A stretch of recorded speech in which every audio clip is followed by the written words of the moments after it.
Bonsoir à vous. Nous sommes le 26 septembre 2019 et ce matin même, Jacques Chirac est mort. Alors de suite, nous avons Macron qui ce soir même fait un discours en faisant des éloges à ce personnage, puisqu'il a été également président de cette république de dictature capitaliste oligarchique. Mais Macron fait ça puisqu'il savait très bien que Jacques Chirac étant assez populaire, il pense peut-être réussir à avoir un peu plus d'estime de notre peuple de France, puisqu'il sait pertinemment qu'il y a maximum 30% de notre peuple qui est avec lui. Donc ça fait 70% qui sont contre lui. Et bon, effectivement, s'il y a moyen de gratter quelques pourcentages, pour se sentir un peu plus aimé par l'intermédiaire de Chirac, qui encore une fois était populaire, voyez bien qu'il met les deux pieds dans le plat et voilà, il fait des éloges, il le met sur un piédestal comme si c'était quelqu'un d'exceptionnel.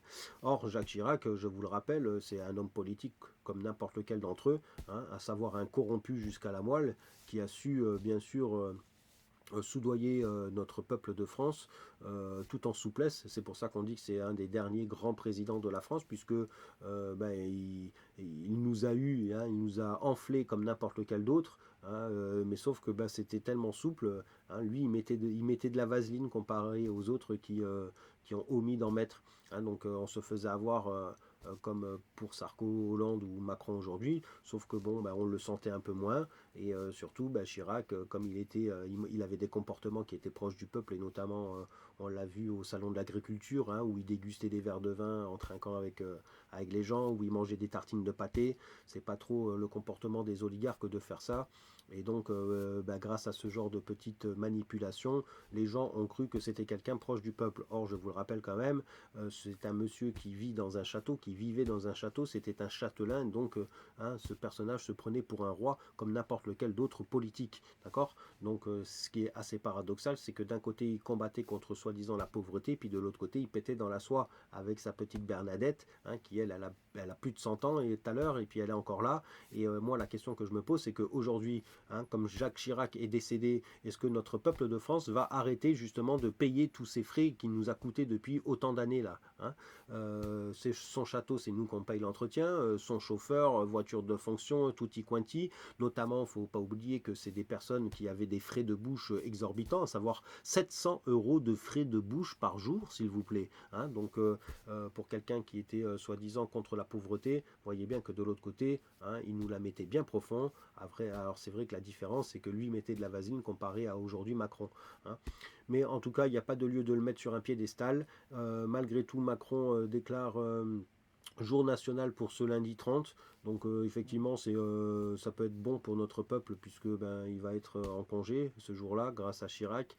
Tant mieux, parce que il nous a tellement volé tout ça, sans compter qu'il bien sûr les privilèges du cumul des mandats, le scandale avec les HLM où il a été soudoyé, notamment donner le privilège à des membres de sa famille de pouvoir habiter dans des HLM très très grands, des F4, des F5 à loyer modéré, alors que ces gens-là ont du pognon à gogo.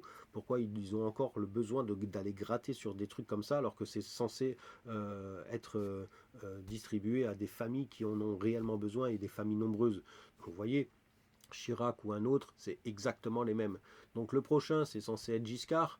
Giscard, c'est exactement pareil, il nous coûte un pognon de dingue. C'est aussi un châtelain, et le mec, il a 200 ans tout à l'heure. Il est toujours là, il nous coûte un pognon de fou, et voilà. Alors que pour les retraites, il faut savoir quand même que la retraite, ça a été inventé, il me semble, par les Anglais qui ont demandé jusqu'à quel âge les ouvriers vivaient. Et la moyenne, c'était 60 ans. Donc à l'époque, ils ont mis la retraite à 60 ans, puisqu'ils savaient que si les gens mouraient avant 60 ans ou à 60 ans, la moyenne, donc ça veut dire qu'ils ne toucheraient pas la retraite. Si ça avait été 65 ans, ils l'auraient fait, et ainsi de suite. Et aujourd'hui, on en a la preuve en France. L'espérance de vie augmente, pas pour tout le monde, surtout pas pour les travails qui sont pénibles. Et donc, mais malgré tout, la retraite, elle augmente. Donc il diminue la chance aux gens de pouvoir atteindre simplement la retraite. Donc vous voyez que c'est de la mascarade pure et dure, et que Chirac en a fait partie aussi. Donc encore une fois, tous ces gens de la politique ne sont que des profiteurs, des pantouflards, et en plus de tout, c'est qu'ils sont tous multimillionnaires et qu'ils n'en ont jamais assez. Ils sont encore là à nous voler de l'argent, à faire du blanchiment. Hein, n'oubliez pas que Chirac aussi, il a pris 2 ans de prison, avec sursis certes, pour des emplois fictifs. Hein, vous en voulez des casseroles? Tapez Jacques Chirac sur Internet et vous allez tous les avoir. Donc ce personnage est exactement comme les autres. C'est un politique corrompu depuis le début jusqu'à la fin. Donc il n'y a pas lieu de faire des éloges et de le mettre sur un piédestal et d'en parler plus que ça. Une petite phrase vite fait sur Ségolène Royal, hein, qui montre bien que ben, les femmes, vous êtes l'égal des hommes au niveau de la crétinerie, au niveau de la bassesse, au niveau de l'homme, quoi, tout simplement. Hein, puisque cette personne dit carrément à une journaliste que ben, les avions, soi-disant, c'est pas polluant. Alors là, elle est vraiment très forte, celle-ci. Je pense qu'il faut vraiment s'appeler Ségolène Royal pour sortir ce genre de crétinerie, puisque ben, on sait très bien que les avions, ben, ça pollue, hein, ça pollue comme les gros bateaux d'ailleurs. Il faut savoir qu'il y a constamment 1 million de gens qui sont dans les airs. Hein. Donc regardez le trafic aérien qui est vraiment énorme, exactement comme le trafic maritime.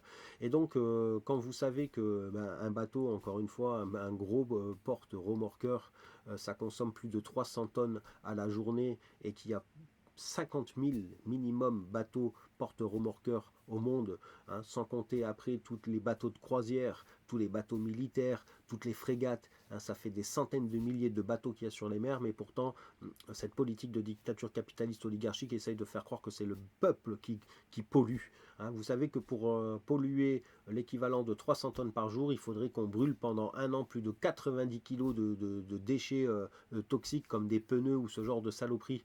Vous imaginez, hein, pour arriver à polluer ce qu'un bateau pollue en un jour. Donc voyez bien que vous et moi ne polluons pas autant que ce que ces gens-là essayent de nous faire croire. Donc encore une fois, ça aussi c'est de la manipulation pure et dure.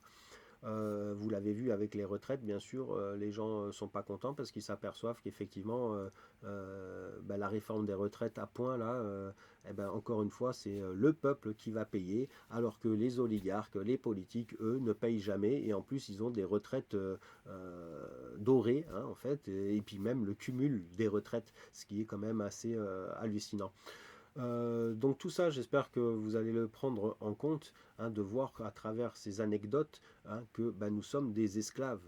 Les esclaves de cette dictature capitaliste oligarchique, hein, puisque tous ces gens de la politique se prennent pour des rois. Hein, ceux qui ont les moyens de s'acheter des châteaux, ils le font sans aucun scrupule, alors que normalement les châteaux, ça devrait être des musées, hein, qui devraient être accès au public pour que celui-ci puisse se cultiver sur justement l'histoire de notre cher pays. Hein. Alors c'est pas du tout le cas, sans compter toutes les œuvres d'art qu'ils ont à l'intérieur de toute leur maison, hein, notamment Balkany, hein, tous les tableaux qui ont été retrouvés, euh, tous les objets de luxe qu'ils ont, hein, des montres à plus de 30 000 euros, tout ça. À la rigueur, notre peuple de France se foutrait complètement de savoir comment ils dépensent leur argent, s'ils dépensaient réellement leur argent. Mais non, leur vrai argent sont sur des comptes offshore où ils ne payent aucun intérêt, aucune taxe, hein, et en fait ils font tout ça avec l'argent qu'ils volent à notre cher peuple de France. Donc effectivement, il est temps de changer cela, et très rapidement maintenant. Donc là où effectivement je pense que bah, ça va continuer en longueur parce que la majorité de notre peuple de France est un gros moujon, quand on sait que en fait cette révolte qui aurait pu se transformer en révolution, et cette révolution aurait pu être très simple à mettre en place. Tout simplement sans verser la moindre goutte de sang, sans perdre le moindre temps, sans perdre le moindre argent, si jamais on était tous disciplinés et qu'on faisait une chose tous en même temps, le boycott. Je vous avais demandé il y a quelque temps en arrière de boycotter la télévision, alors que vous n'êtes même pas capable de boycotter une seule chaîne de télé, et même une chaîne de merde comme BFM TV. Donc là, vous voyez bien que bon, bah, nous sommes dans une impasse totale, parce que de toute façon, notre peuple de France, c'est un putain de moujon, un esclave qui est content de cette dictature capitaliste oligarchique et qui ne fera jamais rien pour changer cela, parce que de toute façon, je pense qu'au fond de lui, ce peuple n'a pas envie justement de prendre ses responsabilités.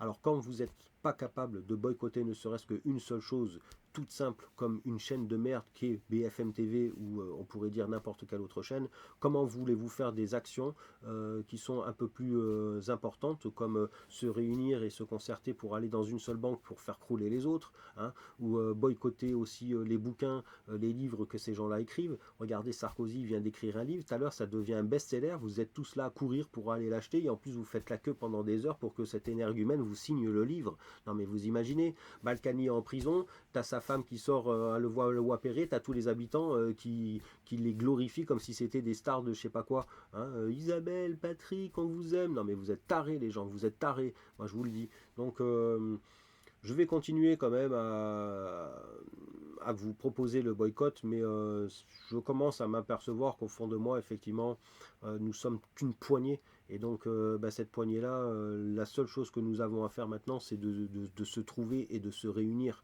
parce qu'on n'arrivera jamais à changer ça. Le peuple est trop imbriqué dans l'esclavagisme. Hein, les gens sont des esclaves, vous êtes des esclaves, et c'est ça le problème. Hein, et que le pire de tout, c'est que vous n'êtes même pas capable de faire des choses qui sont aussi simples et qui montreraient un impact direct. Parce que boycottez-moi voir BFM TV, ceux qui regardent la télé, et vous verrez qu'en une semaine, ces gens-là, ils ferment boutique. D'accord? Donc vous n'êtes pas capable de faire ça, c'est tant pis pour vous. Adviendra ce qu'il adviendra à notre peuple de France. En attendant, continuez à aller glorifier des Jacques Chirac, hein, des Giscard d'Estaing, qui sera sûrement le prochain, et autres énergumènes de politique corrompus jusqu'à la moelle, hein, puisque au fond de vous, je pense que vous rêvez aussi d'être à leur place, hein, à savoir d'avoir de l'argent pour vous prendre pour des rois ou des princes, et du coup, effectivement, hein, vous ne ferez rien pour changer ça, puisque vous rêvez tous de l'être. Donc sur ce, demain nous sommes le dernier jour de la semaine de travail, après ça va être jeudi.